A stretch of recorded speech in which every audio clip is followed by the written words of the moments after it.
planet where she's called.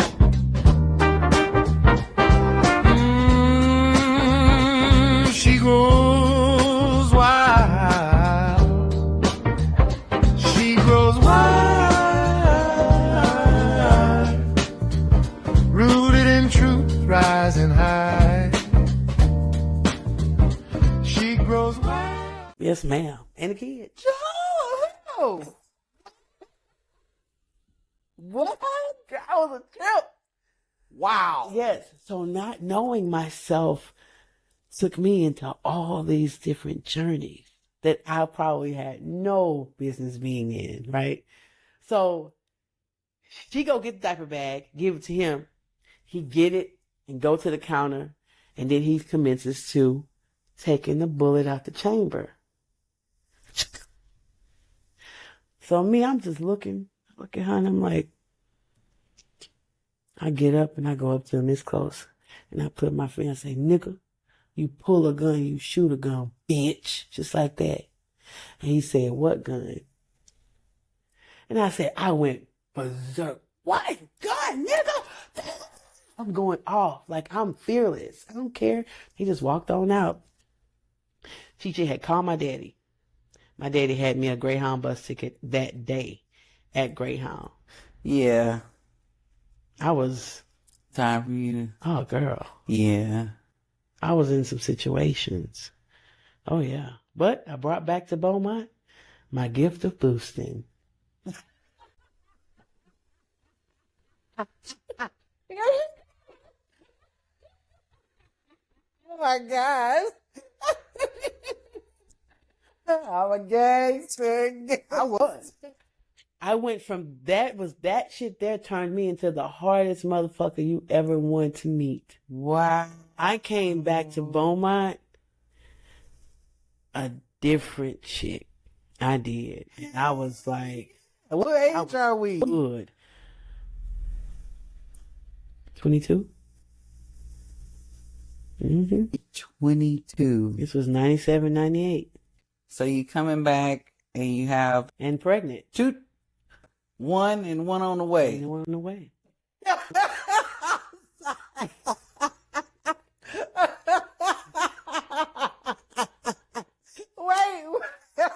Wait. Treva, was you pregnant while this happened with the diaper bag? Oh, God. Golly. I was pregnant. Woo. Oh, yeah. Yes, ma'am. Yes, ma'am. What's up, Coco? That's what put the gun to my head. Oh, my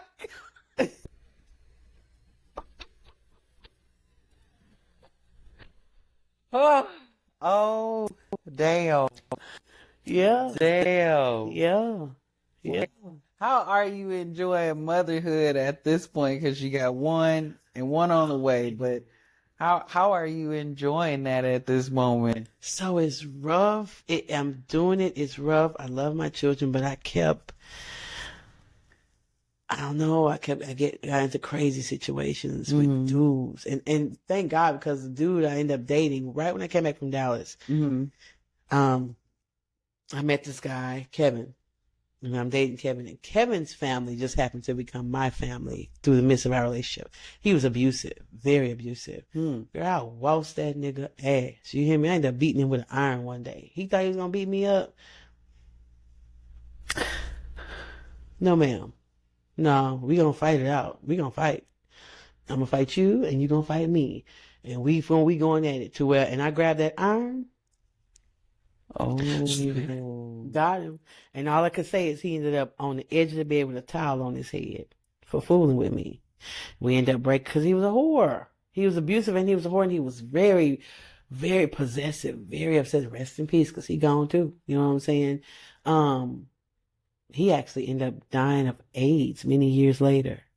Like 6 years after he broke up, he ended up getting with this girl who was just giving dudes HIV out here. And he ended up getting it, and he passed away in 2005, I think. Yeah, we had been broke up. All that happened, but he was a whore. He was very much so very promiscuous. And I remember one time, this one girl, I will not say this girl name because she's still around, but I was waiting in this bitch house. Whoa! She was messing with me. She kept messing. Anybody can get it. Anybody. Ooh. I went to her. She kept messing with me, and she kept doing little things. She knew I went with the boy. You know what I'm saying? So why is you messing with me? Okay. So I ended up walking to her house one day. I knew right where she lived. Walked to her house. Her niece let me in. And I waited for her to get off work. And she never came home.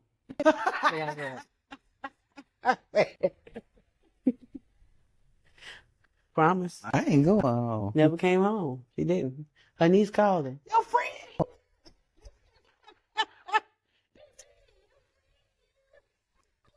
Yeah. Bitch, I ain't going out. And she didn't. She was working at the prison and did not come home till I left. I sat there till it got dark and just went on and left. It's sitting in her house on her couch. Wow. So that gun situation made me pretty fearless.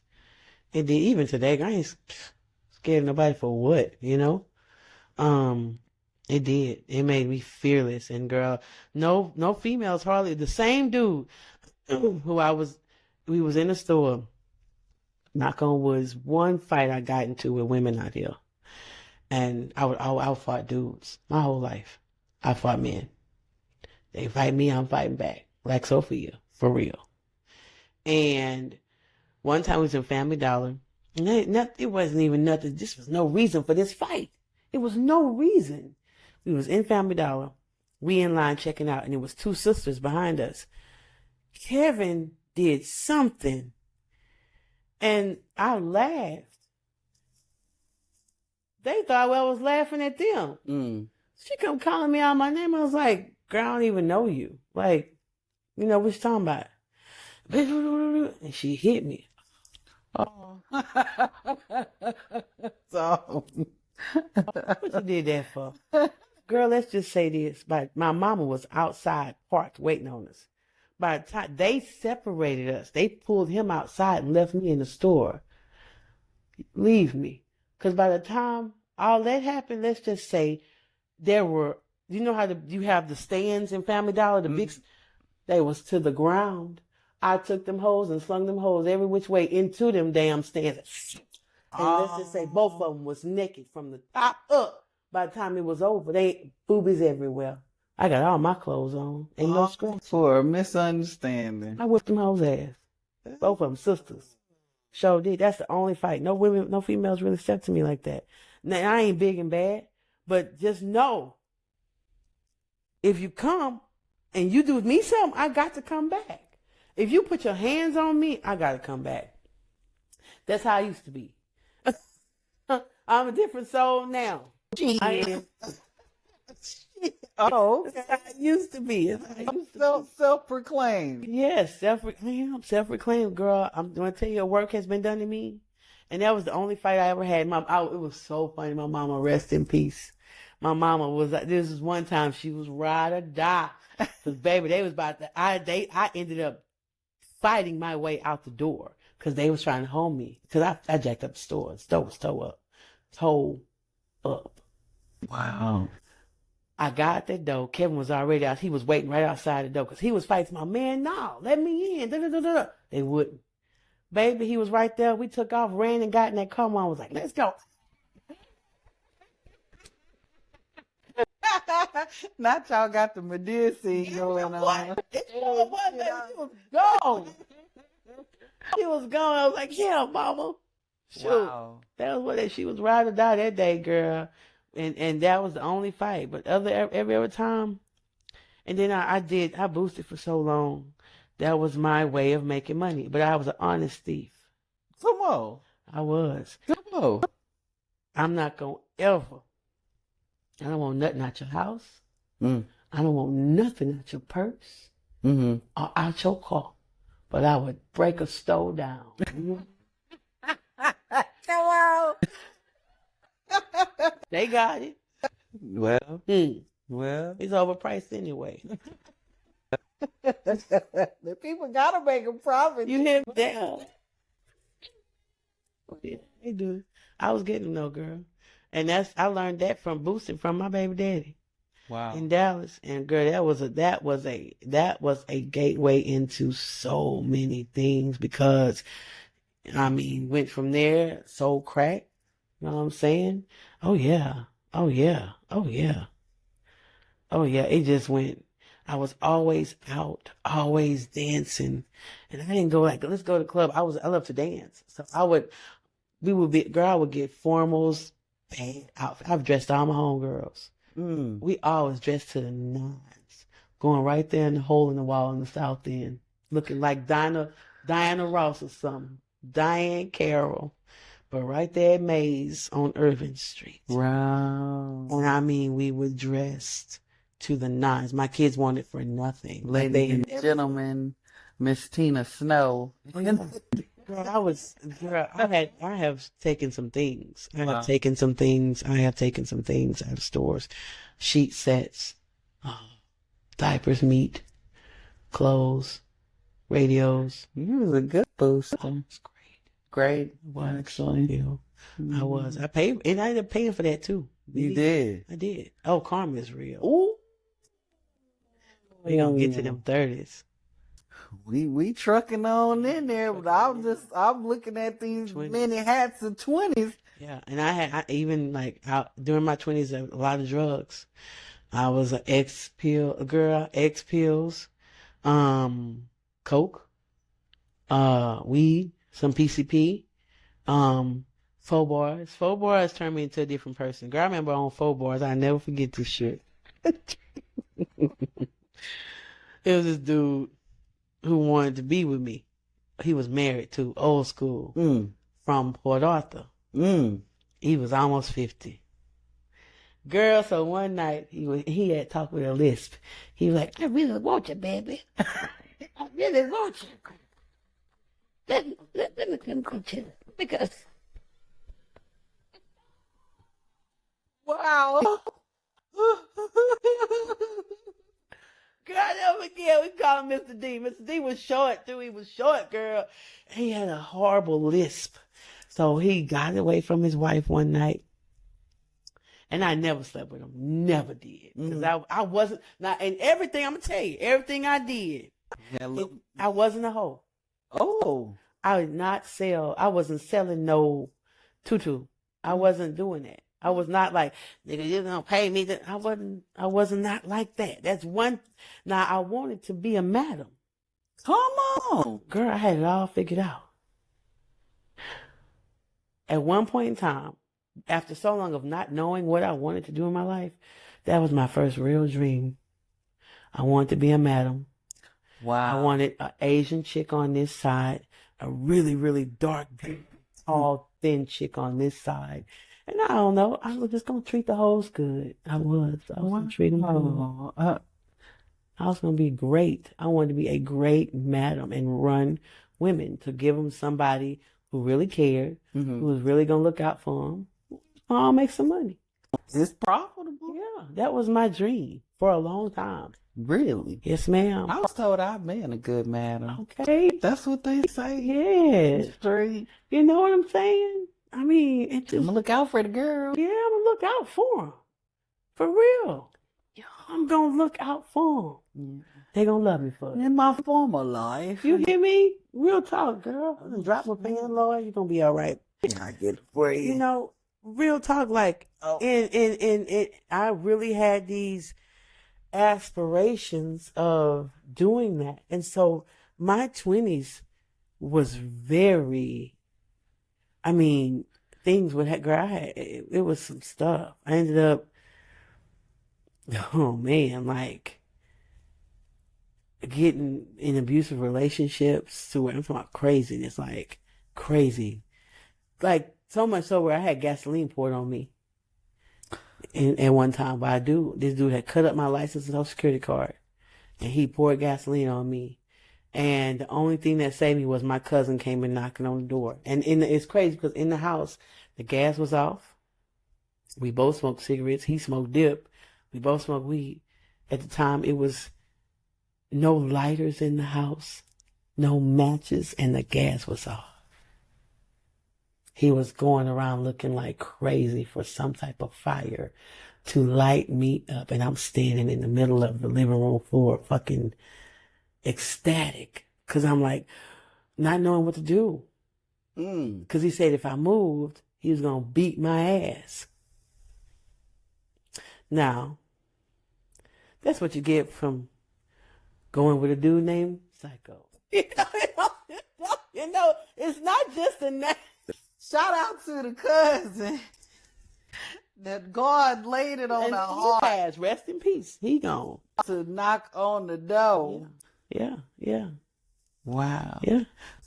We got a couple of relationships here. I'm suspecting we almost to our 30s. We're almost to 30. Do we feel like we are experiencing love of any kind in these relationships that we've been in? No. No love? I don't believe it. Why? It wasn't reciprocated. That's what I'm talking about. Yeah. For you, do you feel like you love these men in the moments? I thought it was in the moments, but it was again more of that accepting what accepts you. What did you love? What was some of the things that you loved? No, in the relationships. Oh, like let me see. Most of the time it turned out to be a physical thing, and then this is the thing, it would be a physical thing, and that would end up turning into a very obsessive thing. I've literally almost lost my life. These dudes, I've had crazy jealous men was something that it was like, I swear I was a target. Was there some kind of characteristic that you found yourself attracted to or that you loved about these specific people? Rough. Rough. Got a roughneck. Gotta get a roughneck. That was was it the security that they, that you thought that they demonstrated to you in the moment, like you felt protected, or that was some of it, because they was hard. They was hard. Mm-hmm. They was all had that. One of them I called caveman even. I mean, they had that thing, but when that thing turned on me, ooh. And I had to fight. I fought way too much to be so pretty. I did. I fought way too much to be so pretty. The strength in their character was attractive to you. It was. What else? They needed me for something. To be needed. Yeah. They needed me. They obsessed over me almost. Because Psycho used to be cute. He used to be cute. In the beginning. Yeah, it's cool. It's cute, ain't it? He like me. He crazy. I mean, he really is. He really is. He really is. Yeah, he liked me till you try to get away with me. Yeah. One of them. It's help me.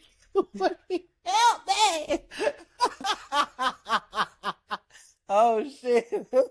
Girl, you hear me? And so one of them, I remember we broke up. I had got away. Well, I know your cousin knocked on the door, so we gonna say shout out to the cousin. But shout out to my cousin. We were also just talking about just like the characteristics that you gravitate to unknowingly, we were talking about how that obsession. If it was trouble? Something was there though, like the renegade-ness of it all, the toughness of it all, the safety in it all. Don't nobody fuck with him.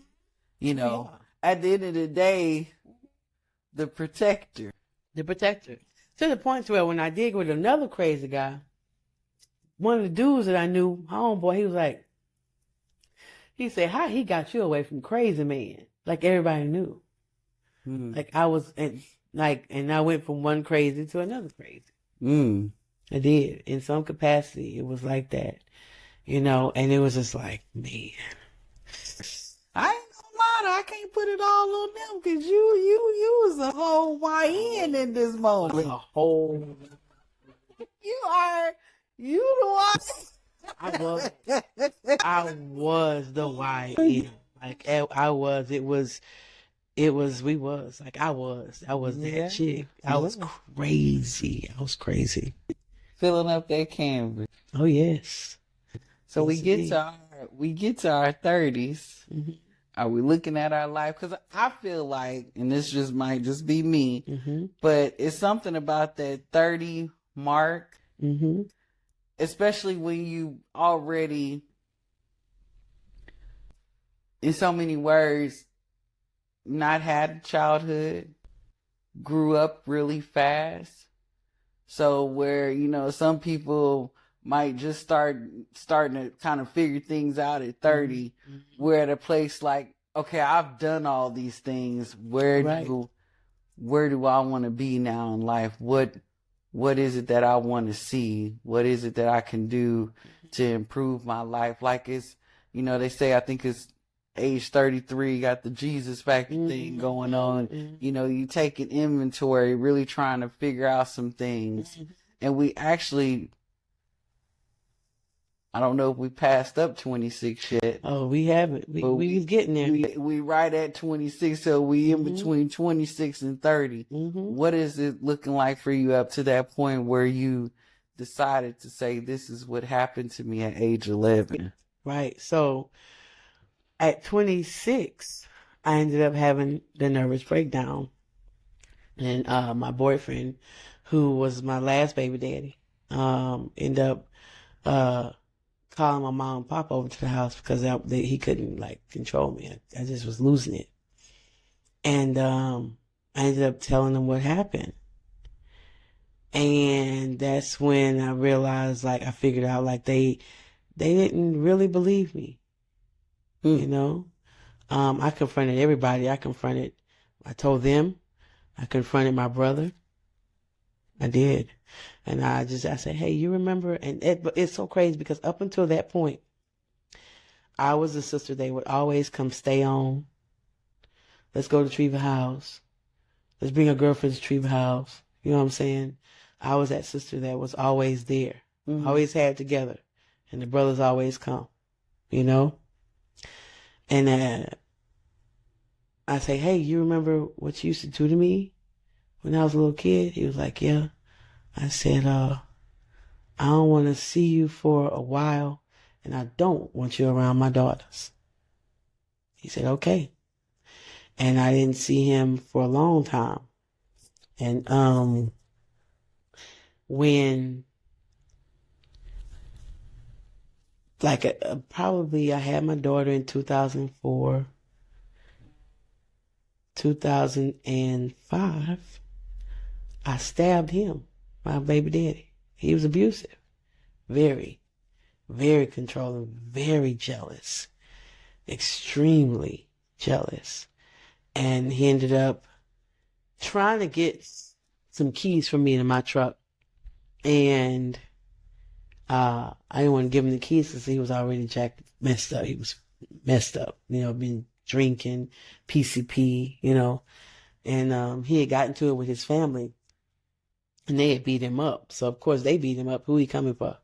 He was embarrassed in front of everybody. He came for me, and I wouldn't give him the keys. And then finally, he threw a table. He hit my son in the head with the table, little kitty table. And then he picked up a mirror. He was about to hit me in my face. He said, bitch, give me the keys. I said, yeah. I threw them at him.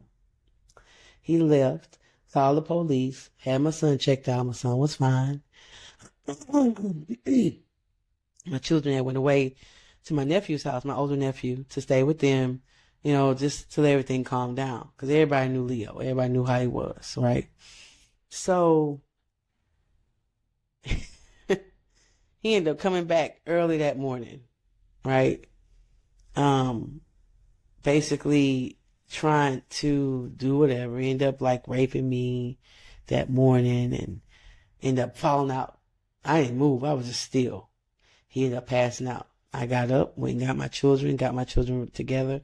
It was food stamp day. I was on food stamps back then. It was the 5th of March, 2005. And I'll never forget that he wake up in a rage, like wondering where I'm taking the kids. I'm just like, I'm going to the grocery store. It's nothing, you know, I'm going to the grocery store. Child, he ended up going sit in the truck outside and like basically threatening me the whole time. I called the police. I called the laws because again, we're going from the night before. They was looking for him anyway. I called the police. I put 2 knives, one under here, one that had long sleeve shirt on. One knife under here, one knife under here. And I tell my son, I say, hey, lock all these doors. I say, and you don't open them until I tell you to open them. I don't care who comes in the store. How old are they at the time? At the time, young. My daughter might have been 2, my baby girl. My son may have been 7 or 8. Okay. Young. Mm-hmm. And he did.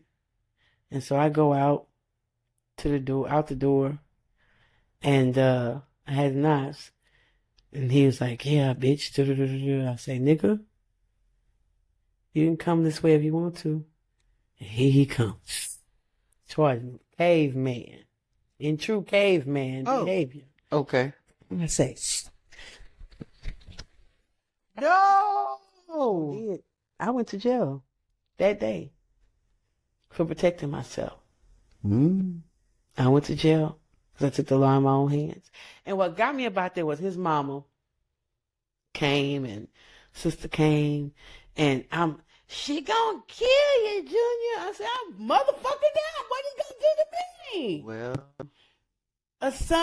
a woman who take her for her abuse, and you know this boy is abusive. This is his MO. Everybody he get with, he whoop their ass. Or try to. Because he tried with me. Yeah. Slice and dice his ass. That was the second time, though. First time, I just didn't go to jail. Okay. it's amazing, isn't it? It's amazing. Mm-hmm. I for the life of me, I don't understand it, but it is amazing, and it happens. Yes, it does, girl. It happens. It happens. Is this after you told your parents and told your brother, not to talk to you for a while? Mm-hmm. This was after that. And during this time, and it's crazy because during this time, things were calming down in my life. I was really trying to seek. I was in the Bible a lot because things were so bad and I really didn't have nowhere else to turn. I just saw the pattern. I would like to say, though, your brother did not deny. No, he didn't. He did not. He did not deny. Mm-hmm. In front of your parents. No. Not in front of your parents. Mm-hmm. Two separate conversations. Two separate conversations. Your dad, what was his response? I found out like probably 6 years later that he did not believe me. He didn't believe that it happened. We had argued. And he didn't believe me until something else took place in 2015 with his other son and some things that had come up.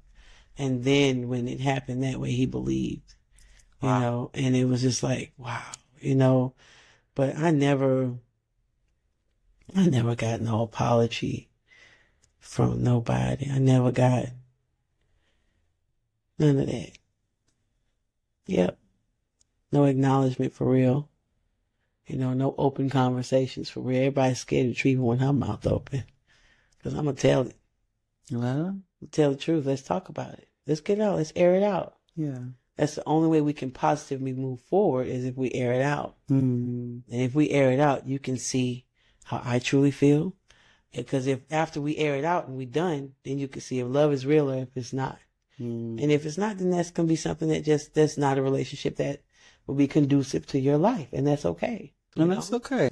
It's okay. you know, and nobody wanted to do that. I remember one year, girl, I'm jumping up a little bit, but one year, I was in my early 40s, and I had picked a cocaine habit up again because of a situationship. And them ninjas. Probably a whole year, I was a cokehead, and I liked it because I was getting fine.